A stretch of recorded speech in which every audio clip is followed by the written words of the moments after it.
Sup guys, it's Alex here, and welcome to another edition of the Bracketology update.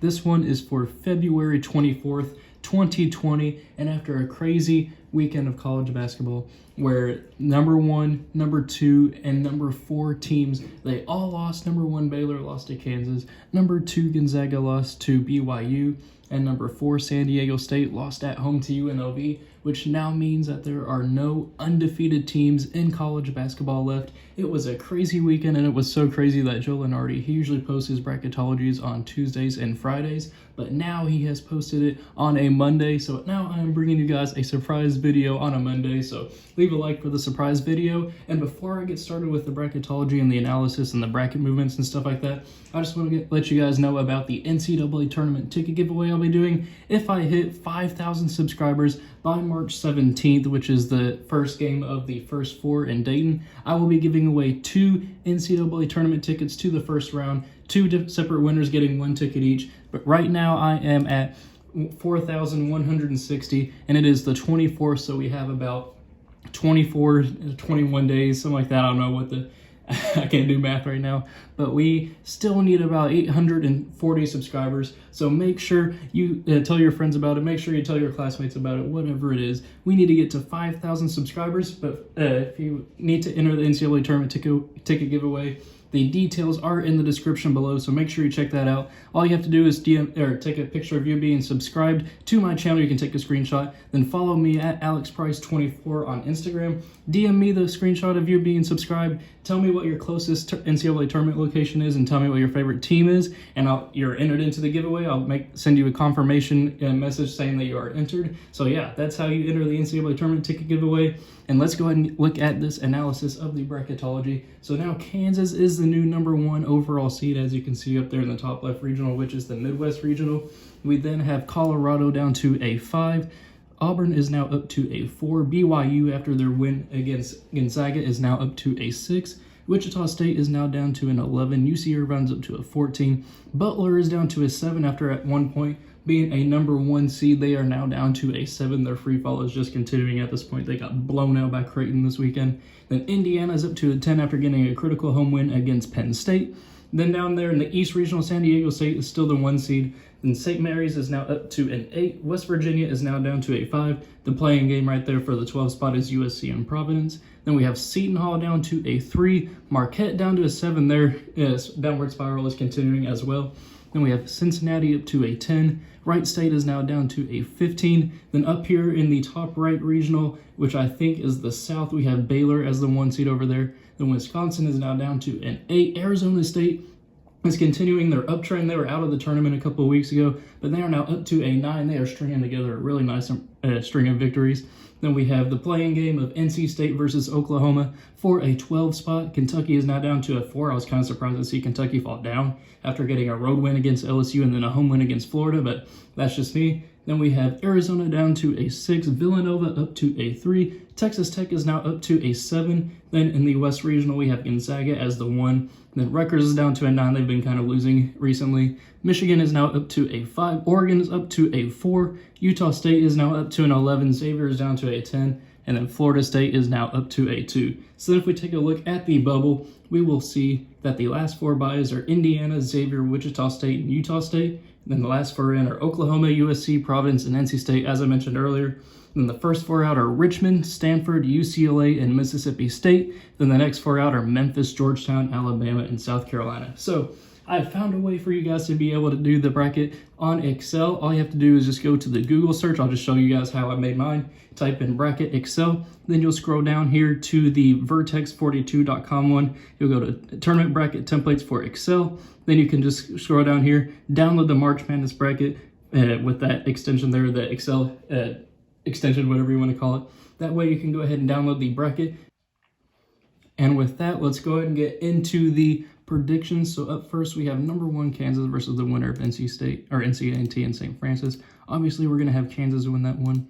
Then Illinois and Rhode Island. We're going to have Illinois with Ayo Dosunmu, I think is how you pronounce his name. They're going to move on past Rhode Island. Then Colorado and Liberty. As much as I want to pick Liberty here, you guys know how much of a fan I am of Liberty. They're one of the best mid-majors in the nation. I got to go with Colorado. They're more battle tested through the Pac-12. I think that they can get the victory there, and I know these past few bracketologies I've been doing, I've been picking Colorado to lose first round, so I will stick with my guns here and go with Colorado to win there. But then I'm going to go with Stephen F. Austin pulling off the 13-4 upset here over Auburn. I mean, this is completely dependent on if Isaac Okoro, I think is his name, if he's back in time for the NCAA tournament, because if he is back in time for Auburn, they are a force and an Elite Eight threat, I think. But if he is not back by then, I mean, you've been able to see the results in these past few games without Okoro. Auburn has just been looking terrible. I think they've lost like 3 out of their last 5 games, and they almost lost to Tennessee, but somehow they went on a 17-0 run. Tennessee just completely shut down near the end of the game. They deserve to lose that game, so that's why I am picking Stephen F. Austin, who did go to Duke and beat Duke on their home floor. I think that they can get the victory there in a 13-4.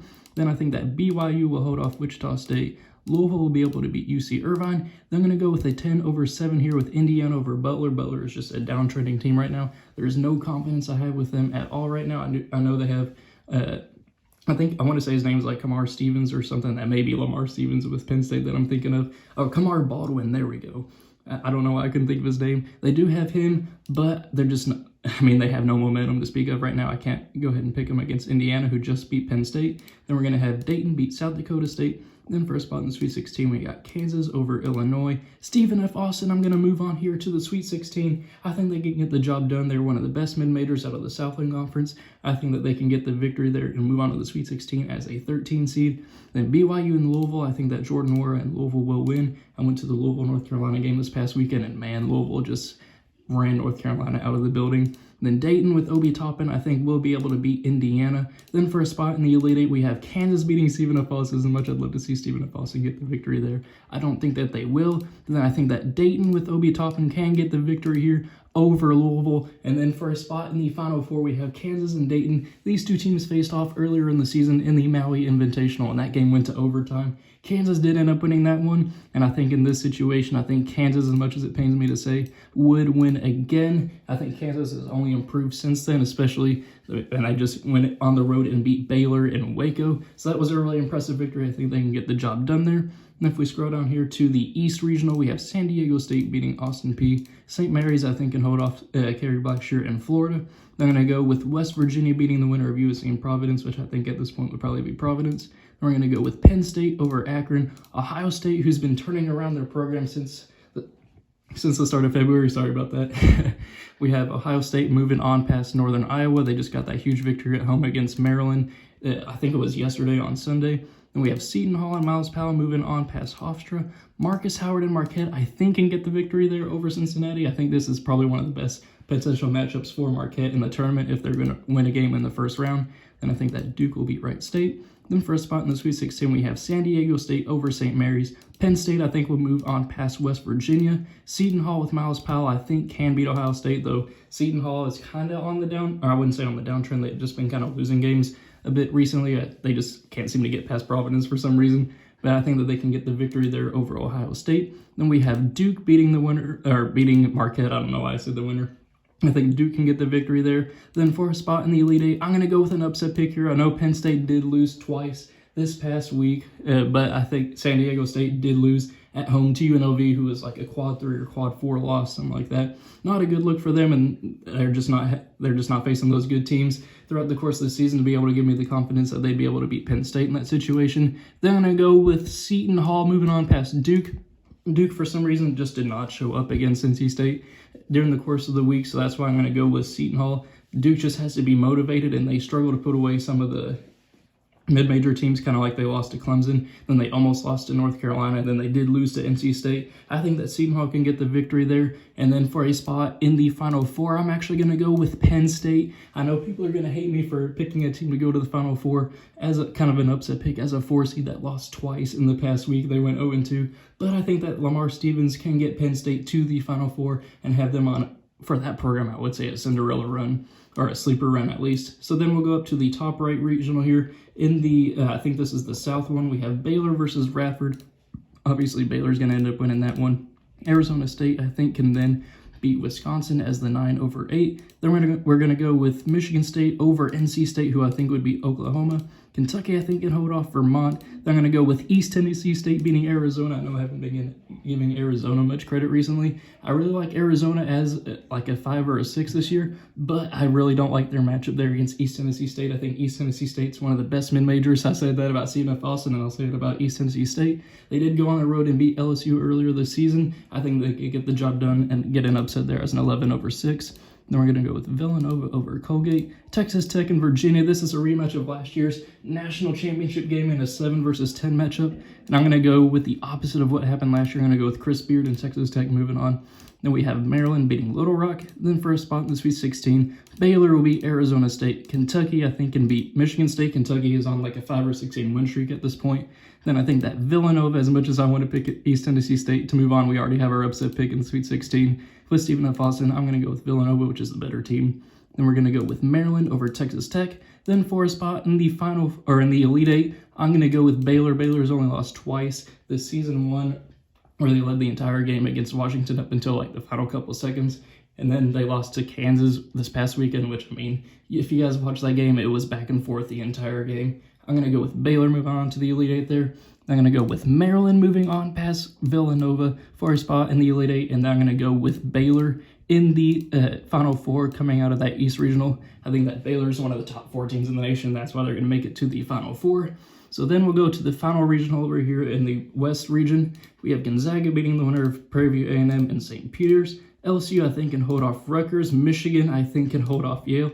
I would have picked Yale a couple of weeks ago, but Yale just lost to Penn, and they have just not been looking good recently. Then we're going to go with Oregon over North Texas. Then Utah State.